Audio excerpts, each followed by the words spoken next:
Alors, notre nouveau membre de l'Union des artistes est de retour, Yoann Lennes. Yes, sir. Ça va bien? Très bien. Content de te revoir. Merci à Valérie, là, qui est encore en vacances, par ailleurs. Là, je ne sais plus où, en croisière, je pense, ou en Floride. Mais bref, elle a bien rempli ton siège la semaine dernière. Merci à Eman Zahabi qui est venu. Quelle annonce, quand même, le Eman à la Maison-Blanche, Yoann. Mais très content de te retrouver. Autre grosse émission pour vous aujourd'hui au SOS Podcast. Mais tout d'abord, chose promise, chose due, Yoann. Tu savais qu'on avait un tirage concours pour gagner une paire de billets pour le gala Samouraï MMA. Donc là, j'ai rentré tous les noms de ceux qui nous ont écrit au lesospodcast@commercialgmail.com. Vous le voyez, j'ai rentré ça dans une application et on fait ça en direct. Ici, le tirage. Qui remportera cette paire de billets? Attendez-moi. Tournez la roue. Ici, voyons voir. Oh là là. Okay, c'est excitant. Ah oui, c'est excitant. Là. On fait ça en direct. Est-ce que ça va être long? Attention, ça ralentit. Et on a un gagnant. Nous y sommes, on a un gagnant. Yves-André. Yves-André, félicitations. Tu te mérites une paire de billets donc pour le Gala Samouraï. C'est vendredi prochain au Colisée de Laval. On va communiquer avec toi par courriel, Yves, pour t'expliquer comment récupérer cette paire de billets et on te souhaite un excellent gala. Bravo à Yves-André. Hey, wow, Phil. Rapide. Solide. Rapide sur le super. Merci. Et bienvenue à tous au SOS Podcast. SOS! Attention, ça va frapper. Spectaculaire, flamboyant. Des athlètes de haut niveau. Des champions des arts martiaux. Préparez-vous, le combat commence. Dans l'octogone, Ben Baudouin. SOS Podcast! Encore une fois, félicitations à Yves-André et merci à tous ceux qui ont participé et on espère pouvoir vous offrir d'autres concours comme ça au cours des prochaines semaines. Merci énormément à Daniel Lafont. C'est lui qui nous a contactés pour nous offrir gracieusement une paire de billets pour le gala de la semaine prochaine. Donc, merci énormément, Daniel. Tu fais des heureux, Yves, et la personne qui va l'accompagner la semaine prochaine. OK, Yoann, il y a eu un gala de l'UFC la semaine dernière du côté de l'Apex. Kevin Vacheiros. Oh là là! Wow! Oh là là, 24 ans seulement, des gars arrivent comme ça puis ils réussissent des performances de la sorte. On va déballer tout ça dans quelques instants avec toi. Gillian Robertson, voilà, qui aussi fait son entrée dans le top 5 chez les poids pailles, oui. Donc, belle victoire pour la Canadienne. On met la table pour le gala de cette fin de semaine à Londres. Exclusivité UFC Fight Pass, mais quelle finale entre Movsar Evloev et Lerone Murphy également. Plein de belles nouvelles. J'ai hâte de t'entendre sur le retour de Nate Diaz. Oh, intéressant. Contre Mike Perry. Ouais. Hâte de voir qu'est-ce que tu as à dire là-dessus. Mais, tout d'abord, le week-end prochain sera énormément chargé pour les amateurs d'arts martiaux mixtes. Il y a Samouraï, il y a un gala de l'UFC à Londres. En fait, la semaine prochaine, ce sera le 28, ce sera du côté de Seattle plutôt. Énormément de Québécois qui seront en action partout à travers le monde, j'ai le goût de vous dire, dont le Québécois Frédéric Duprat, un ami de l'émission qu'on retrouve en direct de chez son massothérapeute. Fred, tu nous entends bien? Comment ça va? Ça va bien, vous autres? Ça va très bien. Ben oui, en direct de chez son masso, parce que là, monsieur a des traitements, bien sûr. Ben dans oui. Dernière... C'est le best, là. Oh, attention, petite commandite en plus, petite plug, va aller en plein écran. C'est quoi? Dans sa Mathéo? cuisine, puis tout, là, il me fait réchauffer mon lunch, puis tout. C'est quoi son nom? Mathéo. That's it. À quel endroit? Il se promène un peu, Matt. Ah, ben excellent. Regardez, le message est lancé. Mathéo and Co. Voilà. Ouais. Remède naturel. Les crèmes sont à la coche. Des crèmes. J'imagine qu'il y a un Instagram. Les gens peuvent aller le voir sur ses réseaux. Exact. Bon, parfait. Oui. Parlons, en plus de tes soins, de ton gros combat qui s'en vient la semaine prochaine, et du fait que finalement, on va se croiser les doigts parce que j'espère que tu vas te battre. Parce que là, la dernière fois que tu es venu au show, tu es venu au podcast, tu quittais pour la France, tu devais te battre, c'était au mois de décembre, juste avant les fêtes, et finalement, juste avant de partir, ça a été annulé. Bon, on ne sait pas ce qui va arriver dans les prochaines semaines, mais heureux de finalement être de retour à l'action. Là. Fred, si tout se passe bien? Exact. Le touche du bois, Ben, là, tu viens de me jinxer mes affaires. C'est ça, exact. Il faut que je fasse attention. Ah non, mais pour vrai, c'est bien. Et là, c'est sûr que sur le coup, quand c'est arrivé au mois de décembre, c'était vraiment un shit show. Uh-huh. Mais écoute, des fois, tu sais, c'est de même. C'est le destin. Fait que là, j'ai genre 2 camps dans le corps. Fait que ça devrait show up au combat. Ouais, c'est ça, comme tu viens de le dire, Fred, t'as 2 camps dans le corps. La dernière fois, t'as été malchanceux, puis moi, te connaissant, t'es un gars qui est tout le temps à la pédale dans le fond. T'es pratiquement tout le temps en camp d'entraînement pour être prêt à répondre à l'appel. Ouais. Tu sais, des fois, ça fait juste du bien de pouvoir te dire que tu slackes la pédale, puis d'avoir un camp d'entraînement, des fois, moins long ou, tu sais, moins compliqué, puis d'être prêt à embarquer dans un combat plus rapidement, tu sais. Fait que moi, j'ai vraiment hâte de te voir performer. Je pense que c'est un bon combat pour toi. Je pense que c'est un bon match-up pour toi, ce combat-là. Puis, as-tu étudié un petit peu ton adversaire? Comment tu vois ça aller, toi? Ouais, mais c'est ça l'affaire, que ça a vraiment ça a été nice parce que, tu sais, moi, mettons, quelques jours déjà après la cancellation de l'autre, j'avais déjà un nom, puis j'avais déjà, tu sais, je savais où est-ce que je m'en allais déjà parce que le combat était déjà accepté, puis tout. Fait que, tu sais, je suis parti à Noël, je savais déjà que je me battais contre qui, puis comme je te dis, je cherchais, comme je te dis, des gauchers parce que, comme je te dis, c'est ça que mon adversaire, il va être. Fait que, tu sais, je recherchais certaines, c'est Caractéristiques pas particulières.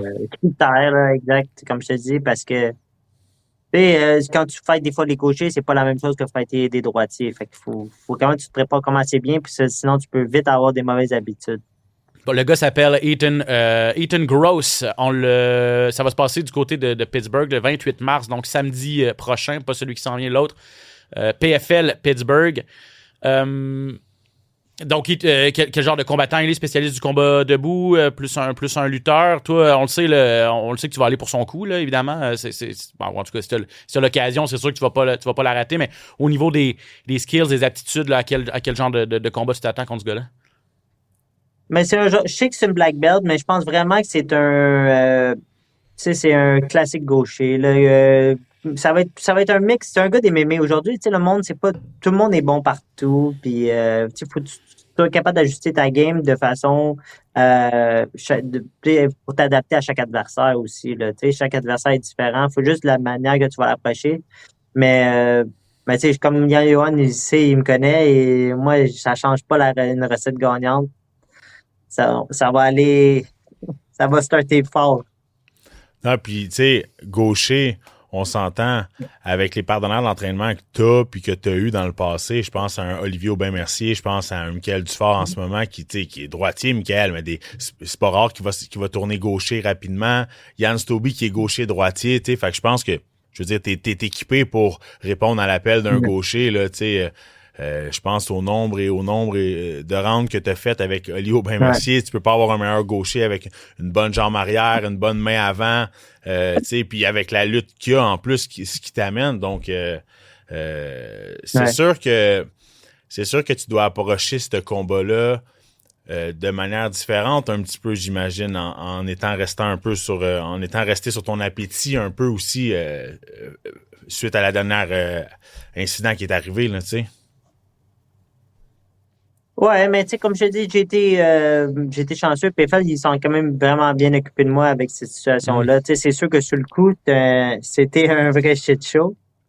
Mais comme je te dis, au moins, tu sais, je suis pas parti les poches vides non plus avec tous les efforts que j'ai mis pour Noël. Là. Tu sais, c'est vraiment ça qui me gossait un peu plus. Mais non, ils sont bien occupés de moi parce que tu sais, il y en a des compagnies qui auraient pu faire fuck it. Tu sais, t'as pas pesé, fait que c'est pas grave, là, tu sais. Mais non, ils ont été vraiment corrects avec moi. Ah, c'est ça, compensation financière, donc ça, c'est bon parce que t'étais, sauf erreur, là, t'étais rendu à l'aéroport, là, puis tu t'envolais, ça devait avoir lieu en France. C'est bon à savoir. Au moins, t'as pas volé, là. Non, mais tu sais, c'est parce que c'est ça l'affaire, c'est que le combat a été cancellé peut-être 20 minutes avant que je parte pour l'aéroport, mais techniquement, mes billets étaient valides, puis là, j'étais supposé aller là pareil, puis tu sais... non, c'est sûr. Quand il y a eu la cancellation, ça a tout cancellé, puis c'est comme je te dis, toute la journée, là, ça a été un shit show, mon gars, là. T'aurais jamais vu ça de ta vie. Des choses que tu penses que ça... OK, ça arrive juste dans les films ou des choses comme ça. J'ai jamais vu ça de ma vie. Je suis vraiment bad lucky. Ah, exact, ça arrive. Hey, là, j'ai vraiment débaptisé ton adversaire. Là, c'est pas Ethan Gross. C'est Ethan Goss. G-O-S-S. J'ai mis une lettre de trop. Le gars est 12-8. A perdu ses 2 derniers. Donc, hâte de voir là, ce qui Puis son dernier, c'était à la PFL. Il s'est fait étrangler en plus au premier round là, contre un gars qui s'appelle Alexis Pergande. Donc, écoute, je le connais pas vraiment, là. Je vais l'avouer, là, mais le gars s'est fait étrangler au premier round à son dernier combat. Il s'embarque pas dans quelque chose de facile cette fois-ci non plus contre Frédéric Duprat. Ben, le touche du bois, là. Non, Touche du bois, là. T'as passé toute ta carrière à caler guillotine puis t'es toutes eues, là. OK, on arrête. Ça sera pas différent, là. Le secret, Johan, c'est que t'écoles pas. Faut pas que tu cales, sinon, là, ça va te jinxer. T'as raison, OK, je m'excuse. Tu vois, la table à mon bateau, là, est en bois, là, je la tiens. Là, exact. Gars, vous pouvez dire, là, qu'est-ce que vous dites. Ouais, mais tu pourrais faire changement aussi, aller avec un arm triangle ou autre chose. Il y a d'autres soumissions, là, tu comprends? Mais ben, j'en ai fait des arm triangle à Samouraï. Mon premier combat à Samouraï, c'est un arm triangle. Je suis d'accord, c'est vrai. Malayo aussi, c'est Anaconda. OK. C'est bon, on aime ça le changement. Anyways, non, mais là, il faut parler de ta carrière parce que là, bon, t'as gagné ton dernier combat à la PFL. Ça remonte au mois d'août. Par contre, t'es 1-1 dans cette organisation-là. Comment tu trouves... Là, tu dis, bon, ils t'ont bien traité la dernière fois malgré le désistement de dernière minute et tout ça. Est-ce que tu es encore heureux, Fred, avec le choix que tu as fait de se joindre à cette organisation-là? Oui, tu sais, je regrette rien, moi. Tu sais, écoute, c'est un contrat que j'ai signé, puis écoute, tu sais, c'est un peu c'est ça la job. Là, j'ai signé pour faire un certain travail, puis comme je te dis, c'est ça ma job. Puis tu sais, je dois te dire, par exemple, l'affaire qui me gosse un peu, c'est les nouveaux contrats, pas contrats, mais tu sais, les performances, les bonus de performance au UFC, c'est sûr que ça me fait un peu mal. Mais tu sais, je veux dire, quand j'ai fait les choix de signer avec PFL, il n'y avait pas cet enjeu-là. Mais tu sais, en général, non, tout va bien. Tu sais, je suis content avec ce que j'ai en ce moment. Tu sais, j'ai aucun regret parce que, tu sais, selon qu'est-ce qui s'est passé auparavant, je peux pas rien changer puis j'aurais fait les mêmes choix, là, tu sais. Est-ce que je me trompe ou il n'y a pas de tournoi cette année? Tu sais, l'an dernier, tu devais pas être dans le tournoi des 145 livres. Finalement, à la dernière minute, tu es rentré dans le tournoi contre Braga en raison des désistements. Là, tu es sur une carte régulière, tout ça. Puis je suis allé voir tantôt sur le site de la PFL, j'ai pas trop vu. Normalement, c'est en de l'année au mois d'avril, là, ça devrait commencer là, les premiers tours du tournoi. Est-ce que tu as eu vent s'il allait avoir une saison régulière, tout ça? Okay. Je pense que mais il essaie de créer plus je sais pas, c'est ça que j'ai entendu dire. Je pense qu'il essaie de faire un build-up de plus une vraie ligue de manière qu'ils vont créer un peu comme Bellator back then, tu sais, avec un ranking. Puis c'est sûr que c'est côté plus salarial, ça va aider aussi, là, tu sais. OK. Ouais, parce que c'est ça. Ouais, fait que je pense que c'est plus ça qu'ils visent en ce moment. Ouais. Avoir un top 10 au moins, tu sais. Peut-être avoir un top 10. Mais il y en a un, c'est ça qu'ils ont fait des top 10 à toutes les braquettes. Puis, je pense qu'il va falloir que tu montes un peu. Faut que tu montes le ranking pour devenir champion. OK, c'est ça. Parce que, avec l'acquisition de Bellator, on le sait que ils ont fait comme une espèce de. Les champions n'avaient pas. Les champions ou les combattants les plus connus n'avaient pas à se battre dans les tournois. On avait quand même gardé cet aspect de saison régulière, tournoi qui différencie un peu la ligue des autres ligues d'arts martiaux mixtes, des autres promotions. Je trouvais ça quand même intéressant. Ça permettait à des plus jeunes de se faire un nom peut-être et tout ça. Si on délaisse ça, puis je sais pas ce que t'en penses, Fred. Je trouve que ça... Toi, tu dis que peut-être sur le plan financier, ça fait plus de sens. Peut-être que ça fait plus de sens au niveau logistique, plus facile aussi à organiser, tout ça. Mais il y avait quand même un aspect qui était unique à la PFL qu'on perd si on fait un copier-coller des autres ligues.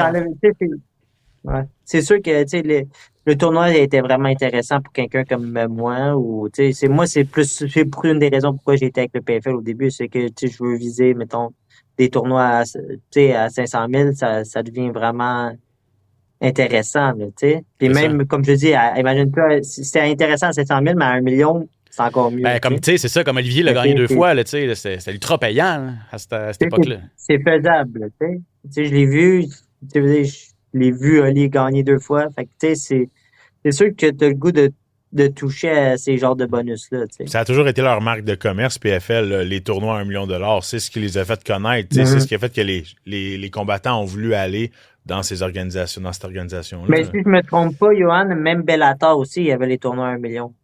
C'est vrai. Oui. Je voulais gagner. Comme mettons, Rory a gagné une année Bellator C'est ça, il y avait un chèque d'1 million, tu gagnais champion. Là. Quand il est devenu champion, dans le fond, contre Douglas Lima, c'était un tournoi, ça. Ouais, c'est ça. À Bellator, c'est un petit peu différent parce que chaque année, c'était une catégorie. Il y avait des galas réguliers, il y avait des combats dans chaque catégorie, mais une année donnée, bon, cette année, ça va être les 170 livres. On va faire un tournoi des 170 livres. On prend les 8 meilleurs, disons, puis on fait un tournoi. L'année d'après, c'était les lourds. L'année d'après, bon. Fait qu'effectivement, l'année de Rory, c'est vrai, à 170 livres, il y a déjà eu un tournoi, t'as pas tort. Bon, avant de te laisser partir à ton massage, Frédéric, parle-moi un petit peu de l'ambiance au H2O. Il y a des gars qui vont se battre à Samouraï dans 2 semaines. Là, on va essayer d'inviter Mick Dufort au podcast. Ça fait longtemps qu'on l'a pas vu, mais Caroline, il n'y a pas de combat d'annoncer. C'est pas qu'il veut pas, là. Il est sur les réseaux sociaux, il veut signer avec l'UFC. Je pense que ça fait quelque chose comme 45 jours en ligne qu'il fait une publication et tout ça. Il essaye d'attirer l'attention de ses patrons. Comment va Mick? Comment vont les gars du gym au H2O? Comment ça se passe? Va bien, comme je l'ai dit, tout le monde est en camp. Fait que, tu sais, tout le monde s'entraîne vraiment fort. Fait que, tu sais, tout le monde doit s'occuper de leur affaire aussi. Tu sais, c'est ça qui est... c'est dur de me focusser sur les autres quand j'ai mon combat. Mm-hmm. Mais en général, tout le monde, tu sais, c'est tout le temps c'est nice ambiance, tu sais, c'est plus familial entre nous autres, là, tu sais, on a vraiment un genre de brotherhood, là, tu sais, c'est nice. Puis tout le temps des bonnes ambiances.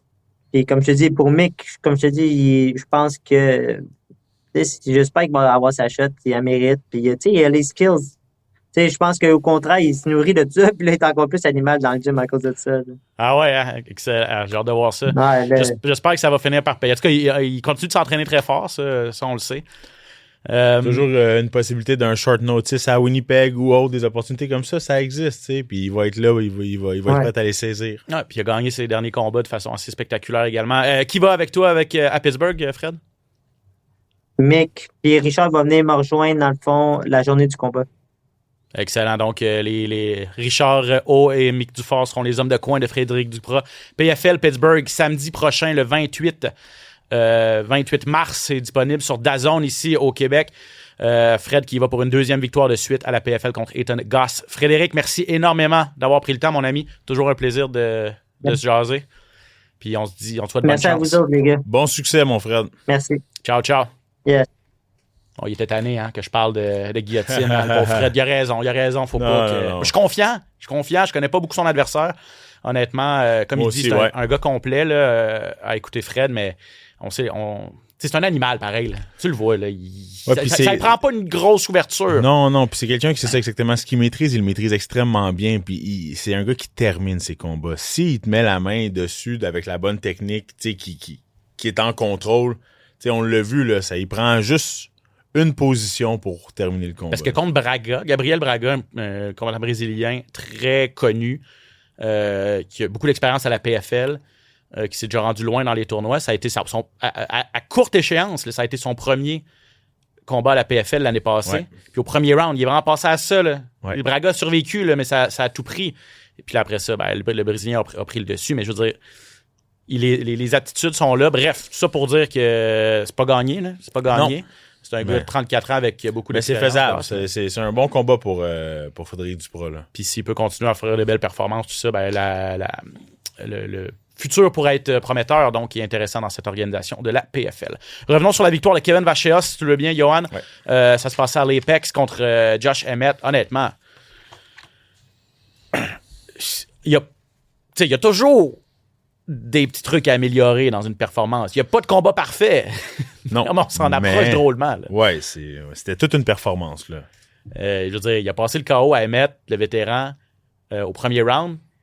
Il n'a pas mangé un coup, je pense. Là. Je pense qu'il a mangé 2 coups, peut-être. Là. Emmett, il lançait des grosses droites. Vacheas a tout évité. Puis, aussitôt qu'il a mis la main au collet, c'était terminé. Ouais, Vacheas, qui était très, très précis. Il a pris le centre de l'octogone rapidement. C'est lui qui a mis la pression. J'ai senti que Emmett respectait énormément Vacheas. Donc, peut-être que ça, quand tu es toujours sur le pied arrière, ça devient difficile de prendre le rythme du combat. Puis, la vitesse allait du côté de Vacheas. Là, oui. Honnêtement, là, c'était flagrant. Donc, quel talent. 18-1, 18 victoires, une seule défaite. La seule défaite qu'il a eue, c'est contre Jean Silva à Contender Series. Exact. Puis c'était par décision. Donc, ça montre un petit peu le degré de pas simplement de talent, mais de durabilité de vache et os, là, d'avoir fait une décision dans Contender Series avec Jean Silva. Là. Jusqu'à ce que Jean Silva perde à l'UFC contre Diego Lopez. C'était sa seule... en tout cas, au moment où c'est arrivé, là, c'est la première fois que quelqu'un allait à la limite contre Jean Silva. Ouais, c'est ça. Okay. Vacha, ça a été le premier là, à aller à la limite contre Jean Silva. Et c'est pas arrivé souvent. Arnold Allen l'a fait aussi en début d'année. Là, mais c'est ça. Comme tu dis, durabilité, puis être capable de... C'est pour ça qu'il est rendu dans le... Tu te rends compte qu'il n'y a pas eu de contrat à ce moment-là parce qu'il avait perdu le combat. Une chance qu'on lui a donné sa chance pas longtemps après. Parce que, il a gagné 2 gros combats. Il est à peu près du même calibre que Jean Silva. Les deux se retrouvent dans le top 10 ou à peu près. Là, c'est... Invaincu à l'UFC en ce moment, 4-0 à l'UFC.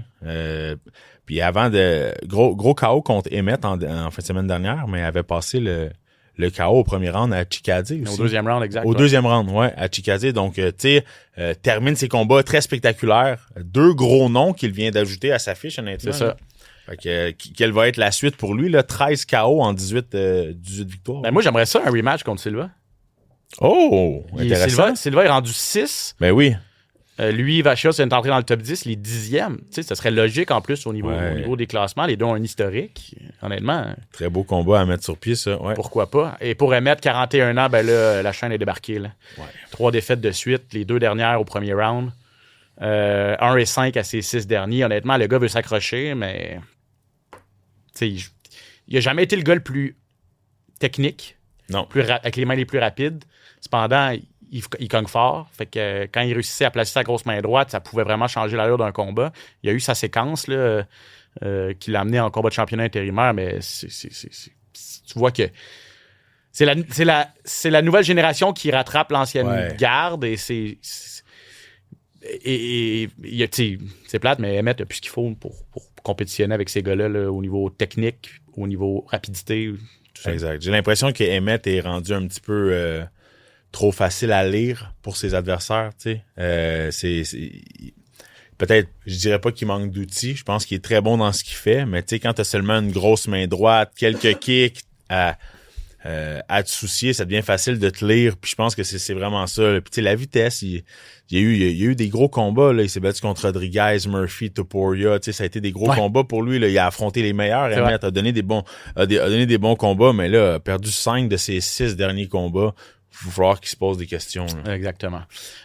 Jillian Robertson, la Canadienne, qui a remporté une décision unanime contre Amanda Lemos. Ça permet à Robertson d'entrer dans le top 5 à 115 livres. 5e victoire de suite pour elle. Elle veut un combat de championnat. Je suis pas certain qu'elle va l'avoir tout de suite. Ça n'a pas été une performance éclatante. Ouais.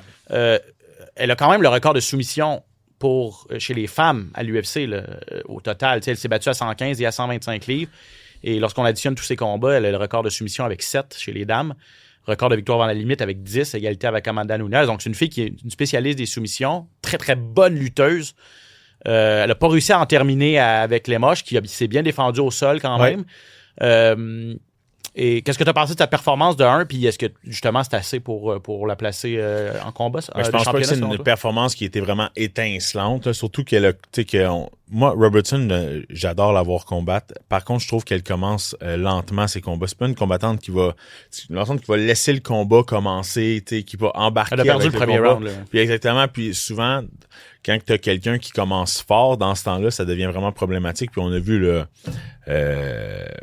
Lemos qui a vraiment commencé, qui a eu l'avantage au premier round. On a senti que Robertson, fallait qu'elle prenne le temps de se réveiller pour embarquer dans le combat, peut-être se faire mettre dans le trouble un petit peu. Mais c'est sa lutte qui est très dominante. Beaucoup d'expérience avec l'UFC, énormément d'expérience. Oui, c'est son 20e combat. Exactement. Donc, elle est à la maison. Elle était sur 4 victoires consécutives, le vent dans les voiles. Donc, c'est une très belle performance pour elle. J'aimerais ça la voir combattre contre une Mackenzie Dern, contre quelqu'un vraiment qu'on sait qui va pouvoir peut-être lui donner un petit peu plus de fil à retordre, surtout au combat encore à corps et au combat au sol. Là. Ben là, Dern a la ceinture présentement, mais le Zhang Weili qui l'avait délaissé pour monter à 125 livres, on s'attend à ce que elle redescende à 115 et qu'elle obtienne tout de suite un combat de championnat. Donc, je vois pas l'UFC, à moins que Zhang Weili dise je me bats pas avant 6 mois, là, tu sais. Ouais.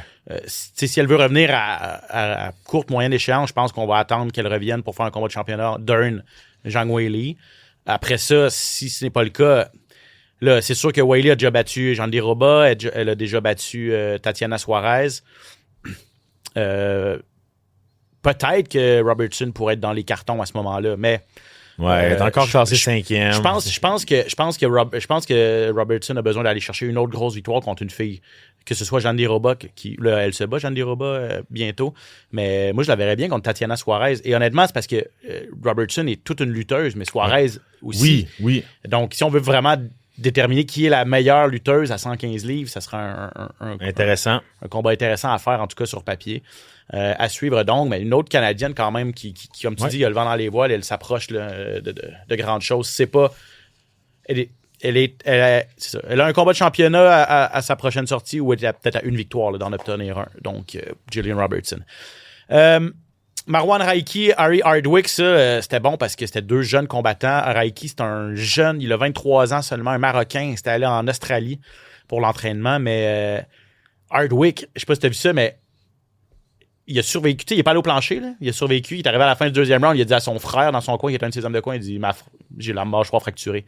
Il a mangé des coups là, incroyables. Il voulait pas tomber. Ouais. Il a juste été obligé d'abandonner parce qu'il avait la mâchoire fracturée. C'était un dur de dur. Il a eu des combats très difficiles depuis qu'il était à l'UFC. Son premier combat, c'était au niveau du mollet. C'était fait kicker la jambe. Le mollet avait dû abandonner le combat. Il était plus capable de marcher. Là, se fait casser la mâchoire. A pas un début de carrière à l'UFC très facile. C'est vrai. C'est vrai. Et Raiki, lui, un nom à surveiller parce que 8-0, 23 ans seulement, une autre victoire par KO pour lui. Donc, bien fait du côté de l'Apex. Elijah Smith, un jeune combattant, lui aussi, 23 ans seulement. Il a battu Soo Young-Yu. Premier round difficile. S'est fait contrôler par le Sud-Coréen, mais est revenu très, très fort au 2e round, passé le KO. 10 victoires, 1 défaite pour Elijah Smith. Donc, tu sais, c'est ça, le Vacheos en finale qui gagne. Raiki, 23 ans, Elijah Smith, 23. Tu sais, c'est ça, c'est la nouvelle génération qui arrive, puis c'est des gars qui ont presque jamais perdu, là, puis qui sont complets. Ils sont jeunes, qui récupèrent beaucoup, qui récupèrent rapidement, on en voit de plus en plus des jeunesses comme ça, puis moi, la seule chose que je souhaite avec eux, c'est de pas les brûler trop vite, d'y aller tranquillement quand même, tu sais. Exact, parce qu'effectivement, on a déjà vu des fois vouloir aller trop vite, trop haut. Exactement. Je pense à des Sage Norcott ou des jeunes combattants comme ça qui avaient beaucoup de potentiel, mais qu'on leur en a mis beaucoup dans les bras en partant. Ouais, c'est ça, exact. Bia Mesquita, elle, c'est pas une jeunesse, là, elle a 34 ans, mais 10 fois championne du monde de Jiu-Jitsu. Elle a noté à son 2e combat à l'UFC. Encore une fois, victoire facile au premier round par étranglement arrière. La Mexicaine Monty Rendon, quand c'était allé au sol, là, c'était pas dans la même ligue. Là. Non. On s'entend. Donc, Mesquita, super charismatique en plus. Une Brésilienne, elle s'entraîne en Floride, donc elle parle anglais, elle s'exprime super bien. Déjà connue dans le monde des arts martiaux avec son... Elle est vraiment considérée comme une des meilleures, sinon la meilleure combattante de Jiu-Jitsu de l'histoire. Là. Wow. Et là, l'UFC l'a signé. Donc, 34 ans. Elle est chez les poids coqs féminins, mais... Ça affiche en MMA? 2-0 à l'UFC, 6-0 globalement, je pense. Intéressant. Elle était 3 ou 4-0 avant de faire ses débuts à l'UFC. Et Eric Anders a pris sa retraite dans vétéran combattant américain, 38 ans. Il a gagné son combat contre Brad Tavares, donc quitte sur une victoire. Ça, c'est toujours le fun aussi. C'est un beau combat pour lui pour quitter ça. Eric Anders, qui a eu une belle victoire, une belle carrière aussi. Il a fait des beaux combats, donc mérite de retirer ses gants de la bonne façon. Puis je pense que c'était un beau combat que l'UFC lui a donné. Ouais, exact. On se rappellera d'Eric Anders, peut-être que son nom vous dit quelque chose, surtout pour son combat contre Marc-André Barrios. Barrios l'avait battu là, il y a quelques années. Eric Anders, mais effectivement, belle carrière quand même à l'UFC. Et il va maintenant devenir agent de combattant. C'est ça. Il veut se diriger vers la gérance d'athlètes. UFC Londres cette fin de semaine. Donc, on traverse l'océan, on s'en va à Londres. Toujours le fun, les cartes à Londres. La foule est toujours complètement en délire. Beaucoup de combattants britanniques, bien sûr, sur la carte. C'est pas un gala numéroté, là. C'est un gala Fight Night. Donc, pas de combat de championnat du monde en jeu, mais on s'en approche drôlement avec Evloev contre Murphy. Là. La coche en dessous, parce que c'est que là, 2 gars invaincus, Evloev est classé 1 à 145 livres, Murphy classé 3. Notez l'heure, 13h, exclusivité UFC Fight Pass. Il y a une poignée là, de galas dans l'année qu'on ne peut pas diffuser à TVA. Donc seulement sur UFC Fight Pass. Ouais, exactement. Donc, la totalité de la carte. Oui, exact. Toute la carte à partir de 13h, carte principale à partir de 16h. C'est dommage. Pour ceux qui ne sont pas abonnés, là, vous n'aurez pas accès à ce combat-là, mais comme je vous dis, il y a comme 5 ou 6 galas dans l'année où c'est comme ça, et celui de Londres cette fin de semaine, c'en est un. Mais parlons-en, parce que la finale est trop belle. Evloev, Murphy. 19-0 Evloev, 17-0-1 pour Murphy. Les deux ont 9 victoires à l'UFC. Exact. Ont remporté leurs 9 derniers dans la grande organisation. Choc de style également. À quoi tu t'attends, Yoann? Un combat très, très technique. Ça va être un combat technique. Je serais pas surpris que ça aille en décision. Murphy qui a un style qui est très défensif. Evloev qui a un style plus offensif, mais il est très hermétique. Se fait pas beaucoup toucher. Lance en combinaison rapide, très rapide. C'est deux combattants qui ont vu beaucoup de décisions, qui sont très chirurgicales, qui prennent des risques, mais qui sont pas nécessairement les plus spectaculaires. Fait que je pense que c'est ce qui a fait en sorte que ça a été aussi long avant qu'il se ramasse proche du top 1 puis des combats de championnat. Par contre, ça va être un combat très relevé au niveau de la technique là, parce que, comme je l'ai mentionné, le Murphy qui est plus défensif un petit peu, qui se fait pas beaucoup toucher, mais qui est très explosif dans ses attaques. Et de l'autre côté, Evloev, qui lui est vraiment très offensif, plus offensif un petit peu, travaille en combinaison, mais laisse pas beaucoup d'ouverture non plus. Non, puis c'est un bon lutteur. Là. Oui, très bon lutteur. Il y a une moyenne de 5 projections au sol. Puis son dernier combat, là, ça remonte quand même à 15 mois. Là. C'était contre Sterling. On a eu un bon duel de lutteurs, là, justement. Sterling a réussi à amener Evloev au sol. Evloev a réussi quelques années au sol aussi, mais quand il a réussi, il y a eu des renversements de position. Mais comme tu dis, il y a pas une lutte. Il y a une lutte agressive avec ses frappes. Ouais. Alors qu'il y a certains lutteurs qui vont plutôt y aller au niveau de la position, temps de contrôle et tout ça. Lui, Evloev va être plus au niveau des frappes lorsque ça va au sol. Donc, peut faire du dommage à ce niveau-là. Tu le dis, spécialisé soumission, là, c'est 9 combats à l'UFC sont allés à la décision quand même. Donc, c'est pas un gars qui a une grosse force de frappe et un instinct de finisseur, mais il est quand même, comme tu dis, je suis d'accord avec toi quand tu parles de gars agressifs quand même. Murphy aussi a beaucoup de décisions, tu l'as mentionné. Par contre, son dernier KO contre Aaron Pico. Oui, complètement. Ouais, je suis complètement d'accord. Un des beaux KO de l'année, le coup de coude renversé et tout ça. Donc, ce KO-là, ça se passait l'été dernier au mois d'août. Et j'ai parlé aux deux hommes, là, c'est disponible sur tvasport.ca, les entrevues, mais on va écouter un extrait de mon entrevue avec Lerone Murphy parce que, tu sais, à 9 victoires de suite, tu viens de faire un gros KO. Lui, il était convaincu là, que c'était suffisant pour le placer en combat de championnat contre Alexander Volkanovski. On a choisi de donner le combat à Diego Lopez. Vous allez l'entendre, Murphy. Il l'a encore sur le cœur. Il était vraiment frustré, dévasté quand c'est arrivé. I feel great, man. I feel great. Obviously, I've been training for a while now. So after the Aaron Pico fight, I thought I was going to fight Volkanovski in December. So I've been training from then. It's been a long training camp. I've been training from then. I thought I was going to fight in December. That didn't happen. So yeah, pretty much been in fight camp from then. So there wasn't discussions, but the whole world and whole MMA community was calling for it, even the champ. So I thought it was something that was a no-brainer. I thought that was going to happen like 100%. And when I learned that it wasn't, it kind of broke me a bit. I fell out of love with just the game for a bit. I felt cheated a bit, you know. So, but I understand it's business and it is what it is. We've got this fight now. Donc, il a perdu son amour du sport. Il s'est senti trahi, en fait, par l'UFC. Ça a été carrément ça. Donc, tu sais, tu as des attentes. Tu fais tout comme il faut. Là. Ces deux gars-là, là, tu gagnes des combats. Là. Tu peux pas leur demander plus, à part d'être plus spectaculaire, effectivement. Mais tu sais, t'affrontes les meilleurs. Là. Tu peux pas toujours réussir des KO spectaculaires et tout ça. Donc, tu gagnes tes combats de façon décisive. T'en colles 9 de suite. Tu restes invaincu. Puis c'est encore pas assez. C'est sûr qu'à un moment donné, ça devient frustrant. C'est sûr que ça devient frustrant. Puis tu sais, il a affronté des bons combattants, Leon Murphy, là, Pico, Emmett, Ige, Barboza, tu sais, comme ça fait longtemps qu'il est là.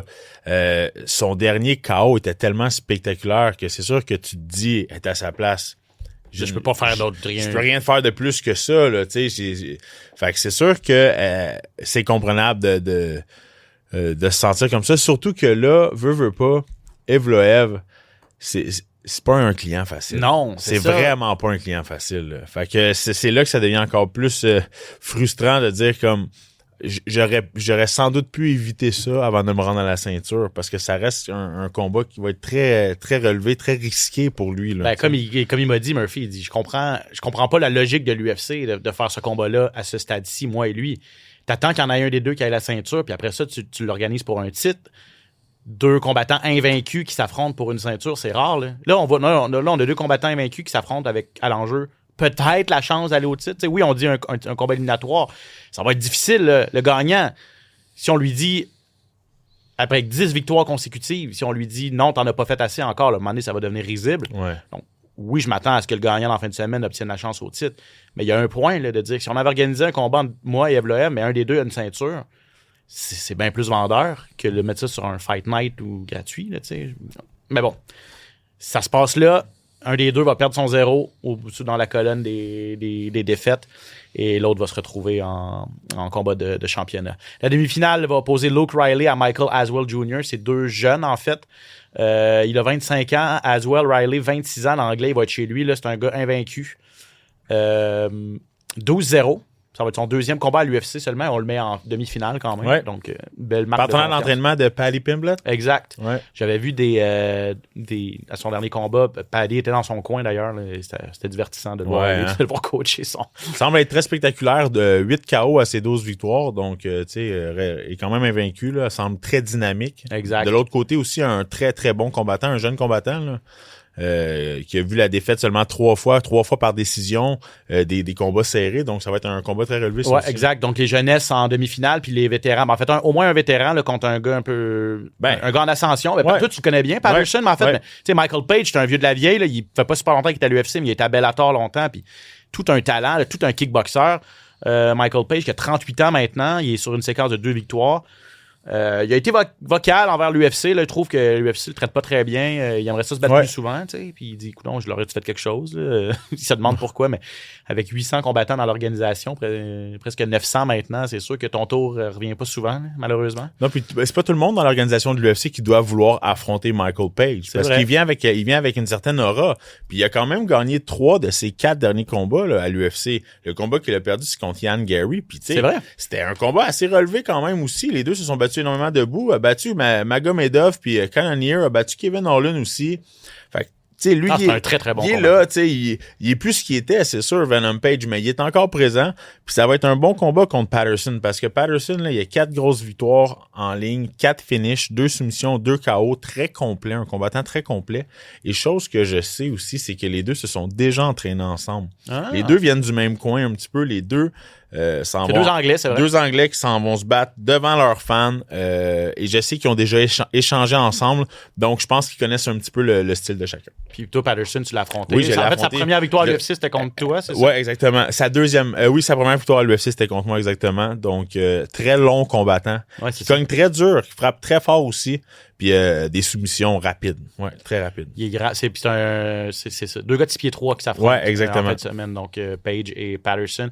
Et Roman Dolidze contre Christian Leroy Duncan. Leroy Duncan, c'est un Anglais très super athlète à 185 livres. Honnêtement, moi, ça fait un bout de temps que je l'ai sur mon radar. Il a une bonne fiche, là. Il a perdu... là, j'oublie contre qui, là, mais il a perdu. Il a eu une opportunité de rentrer dans le top 15 à un moment donné, puis là, il a raté sa chance. Mais... Pas contre Grégory Rodriguez. Ah, c'est contre Grégory Rodriguez, exact. J'allais le chercher sur l'ordinateur, mais ouais, c'est ça. Il a perdu contre Robocop Rodriguez. Et puis, mais là, ça lui fait une autre chance, là, en fait, de rentrer dans le top 15 là, contre Dolidze en fin de semaine. Parce qu'il est 13-2. Leroy Duncan, c'est un gars de 30 ans, donc tu sais, il arrive. Il frappe très solide. Il a de l'expérience à l'UFC aussi, donc c'est une grosse opportunité pour lui. Là. Très grosse opportunité pour lui, puis il cogne solide, il est très talentueux, puis tu sais, Grégory Rodriguez, c'est une grosse commande. C'est une très grosse commande. En début de carrière, là, surtout. En début de carrière, il venait d'arriver à l'UFC, il était pas encore... C'est en 2024, là, c'est ça. Ça fait quand même 2 ans de ça, donc je pense que... C'est son 5e combat à l'UFC. Il a su remonter, il a su repartir, puis il est sur une belle lancée, là. Il va vouloir aller chercher ça, là. 3 victoires consécutives, donc les 2 dernières par KO en fait, avec des coups renversés, un coup de poing renversé contre Marco Tullio au mois de novembre et un coup de coude renversé contre Eric Anders en août 2025. Deux bonnes de performance de suite pour Leroy Duncan. Donc voilà, il est sur cette carte. UFC Londres en fin de semaine, exclusivité UFC Fight Pass. Ça débute à 13h, heure du Québec. On passe aux actualités. Rumeurs, échos, coulisses, les plus récentes nouvelles. Le hype UFC.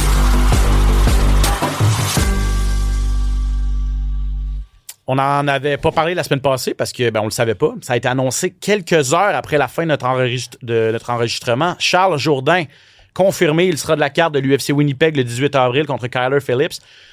Est-ce que ça va lui permettre d'entrer dans le top 15? Potentiellement. Malheureusement, quand Charles a signé le contrat, Phillips était classé 15. Depuis ce temps-là, il s'est fait bumper par Raul Rosas, donc il est sorti des classements. Normalement, pas moi que c'est un gars qui était classé, mais c'est une belle opportunité parce que je pense que Charles a vraiment tous les outils pour battre ce gars-là. Ah, complètement. Je pense que la vitesse de Charles, l'expérience, l'énergie de la foule, on sait comment il est, Charles Jourdain. Il est capable de se nourrir rapidement de l'énergie de la foule. Je pense que c'est un beau combat pour lui. Tu sais, Charles, il a beaucoup d'expérience dans l'organisation de l'UFC, a passé par beaucoup de chemins, a affronté des combattants très, très bons. Je pense que ce combattant-là, c'est un combattant qu'il a déjà vu auparavant. Ouais. Je pense que c'est quelque chose qui sait avec laquelle il va pouvoir jouer, à laquelle il va faire face. Donc vraiment, je pense vraiment que c'est une opportunité en or parce qu'il était classé 15e justement. Donc un combat spectaculaire comme on sait que Charles Jourdain est capable de faire contre un combattant comme Kyle Phillips lui ouvrirait les portes du top 15 assurément. Là. Et Charles est un nouvel homme depuis qu'il a eu son fils, depuis qu'il est passé à 135 livres. Comme tu dis, c'est comme une tempête parfaite de l'expérience, ses nombreux combats à l'UFC, une maturité qu'il a acquise, un sérieux au niveau de son entraînement, le fait qu'il doit faire le poids à 135 livres, il a vraiment pris une coche au niveau là, de la diète, de l'entraînement et tout ça, de la nutrition, l'énergie. Donc, il est suivi là, maintenant. Donc, ça fait de lui un meilleur athlète. Il a un sérieux, il a une mission, il a un objectif en tête. Il sait qu'il a... Donc, tout est là, je pense. Tout est là, puis je pense que 135 livres, c'est son poids idéal. Parce que Charles Jourdain, c'était un combattant qui était très rapide à 145 livres, parce qu'on savait qu'il était un petit peu plus petit. Par contre, là, il est aussi rapide, même, je pense, plus rapide, plus explosif, plus fort à 135 livres, tu sais. Puis... reste avec, comme on vient de le mentionner, l'expérience, mais aussi la fougue que Charles Jourdain avait dans le temps, il l'a encore, à faire un flying knee à Grant à son dernier combat, à finir ça avec une guillotine. C'est un combattant qui est très spectaculaire, qui a pas peur d'oser, puis c'est ce que l'UFC recherche. Puis honnêtement, moi, je suis très heureux de le voir, j'espère, en combat de... Demi-finale. En demi-finale, exactement, à Winnipeg. C'est pleinement mérité. Là. On avait besoin aussi d'un Charles Jourdain sur cette carte-là. On va pas se le cacher. Chimaev contre Strickland, ça a été officialisé. Prochain combat de championnat chez les poids moyens de l'UFC, donc la ceinture de Chimaev. Il va la défendre, le Russe, contre l'Américain Strickland. On passe par-dessus encore Imavov. Par contre, il n'y a pas grand monde qui chiale là, parce que Strickland a vraiment été bon, beau, technique, spectaculaire et convaincant là, en fait, à sa dernière sortie contre Fluffy Hernandez. Donc, c'est un ancien champion, il est connu, il est populaire. C'est mérité quand même là, pour Strickland. Ça va se passer le 9 mai à l'UFC 328. Maintenant, est-ce qu'il a une chance contre Chimaev? Ben, c'est mérité, oui. Est-ce qu'il a une chance contre Chimaev? Moi, je pense que j'ai hâte de voir parce qu'il y a beaucoup de choses qui ont été dites. Là. Il y a énormément de choses qui ont été dites, comme quoi Chimaev manipulait Strickland tellement facilement à l'entraînement, surtout au niveau de la lutte puis du jiu-jitsu, pardon. Et à l'inverse, Strickland avait déjà mentionné qu'il avait fait quitter Chimaev parce qu'il était pas capable de s'entraîner aussi fort que lui s'entraînait. Comme tu sais, on sait que Sean Strickland est capable de s'entraîner des 2-3 heures. Il peut faire du sparring pendant 1 heure. Tu sais, comme on connaît le personnage, tu sais, fait que mais chose certaine, ça va amener énormément d'animosité ce combat-là. Il va falloir qu'il y ait de la sécurité parce que dans les deux côtés, c'est deux combattants qui sont prêts à en venir au coup un peu à l'extérieur du ring. Tu sais, c'est plate ce que je vais dire, mais c'est la réalité. Fait qu'il va falloir qu'ils qu'il y ait de la discipline parce que je serais pas surpris que ce gala-là, ça soit rocambolesque, disons ça de même. Comme veut l'expression anglophone, des loose cannons. Ouais. Ils sont difficiles à contrôler. Deux bons personnages. Deux bons personnages, effectivement, qui s'aiment pas beaucoup. C'est le moins qu'on puisse dire. Là. Ils se sont déjà entraînés ensemble, mais là, il n'y a plus beaucoup d'amour. Non, l'animosité est là, exactement. On a annoncé aussi Jack Della Maddalena contre Carlos Prates. Ça va être bon à Perth le 2 mai. On retourne en Australie tout de suite. On est allé au mois de janvier. Et là, on retourne à Perth au printemps. Ça va être toute une... Pour les amateurs de combat debout, là. Deux gars qui frappent fort, deux gars ultra techniques, là, deux des plus belles boxes ou deux des plus beaux kickboxing chez les 170 livres en plus. Est-ce que Prates a ce qu'il faut pour battre Della Maddalena? JDM plus classique, technique, toucher sans se faire toucher, tout ça, alors que Prates est peut-être plus explosif, un peu plus imprévisible aussi. Ben, on sait que, écoute, Jack nous arrive avec beaucoup d'expérience. Là. Les 5 rounds qu'il a fait contre Makhachev, toute l'expérience qu'il était cherché. Oui, là, il n'y a contre pas... Belal à Montréal. Ouais, là, oui, contre le Belal aussi, pardon, mais...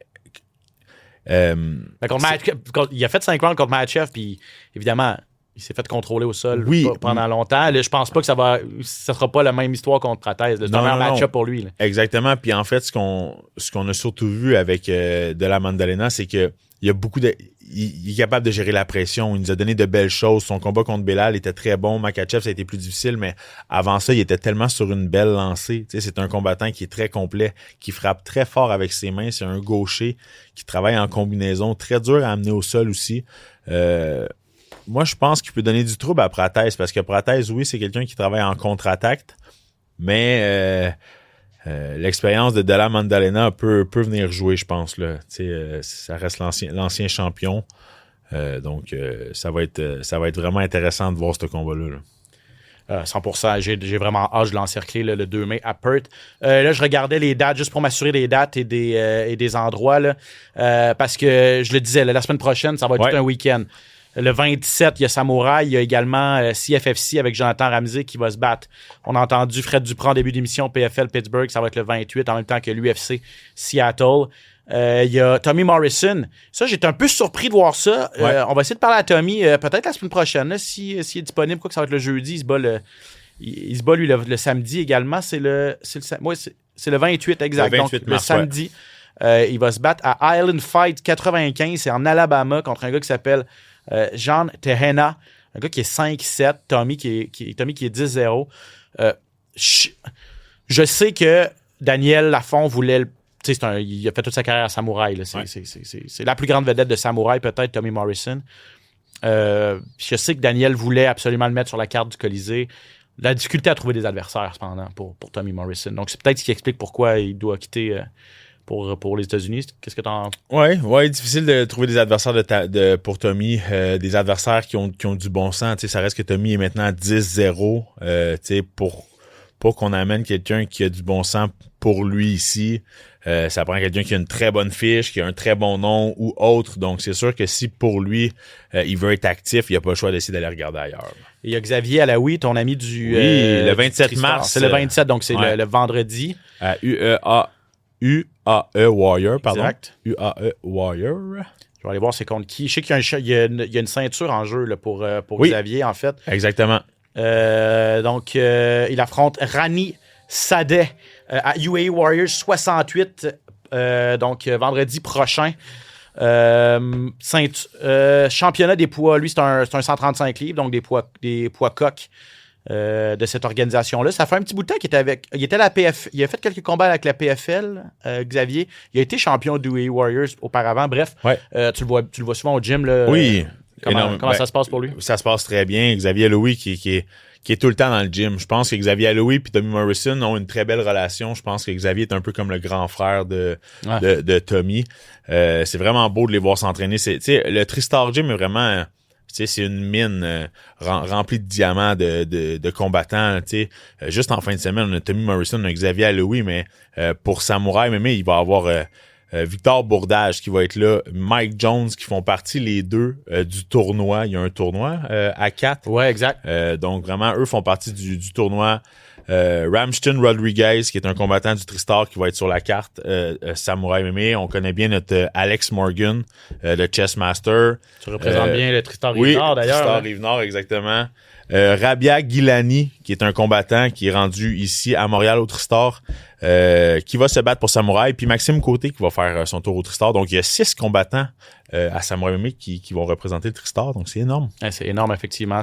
Pour ça que c'est le plus gros gym au Québec et un des plus reconnus dans le monde, effectivement, sous la férule du maître Firas Zahabi. On prend les 2 dernières minutes, là, on va faire ça vite, pour parler de Nate Diaz contre Mike Perry. Le retour des 2 mauvais garçons en sous-carte de Carano contre Rousey.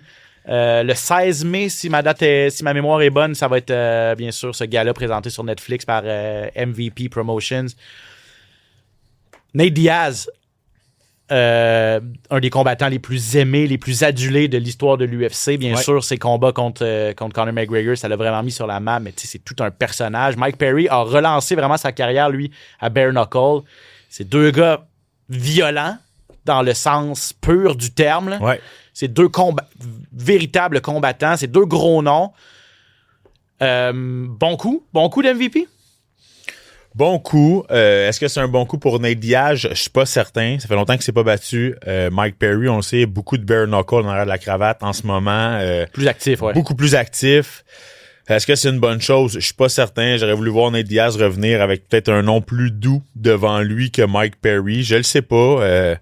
Là, c'est un combat de MMA. Il y a toujours le jiu-jitsu de Nate Diaz qui est incroyable, qui peut vraiment venir surprendre Mike Perry. Dans un combat de boxe, je trouverais ça peut-être difficile à voir. Là.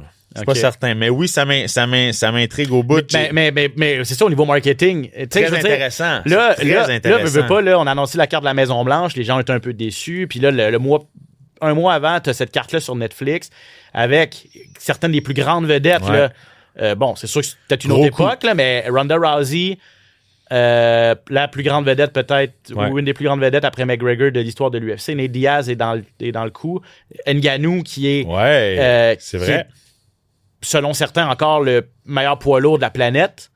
Est-ce que cette carte-là va être meilleure que la carte de la Maison-Blanche? Est-ce que plus de gens vont être intéressés à regarder ça, selon toi, que des galas de l'UFC? Je penserais pas. La carte de la Maison-Blanche est quand même très exceptionnelle, mais je suis d'accord que si tu regardes de l'autre côté, là, avec Ngannou, avec Rousey, et là, on ajoute Diaz, Perry, suffirait d'un autre gros nom inattendu. Il y a des bonnes chances qu'Anderson Silva soit sur la carte. Il est signé avec MVP en boxe. Possible. Mais on pourrait potentiellement mettre Anderson Silva soit en boxe, soit en MMA.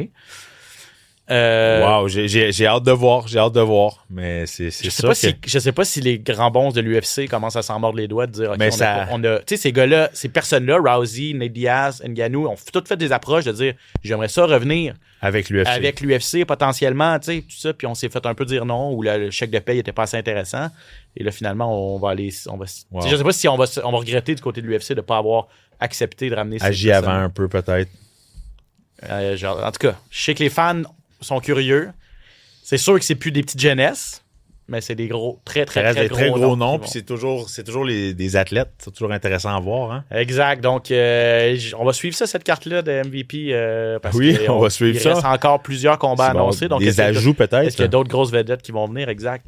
Merci, Johan. Super intéressant. Merci à Fred Duprat qui était avec nous en début d'émission. Merci à toute l'équipe du SOS Podcast qui est une production de Cube Radio, bien sûr, disponible donc sur Cube et en vidéo sur la page YouTube de TVA Sport et sur le tvasport.ca. Merci à Phil en régie. Félicitations à notre gagnant de concours. On communique avec vous pour la suite et on se dit à la semaine prochaine pour un autre épisode du SOS Podcast. SOS Podcast!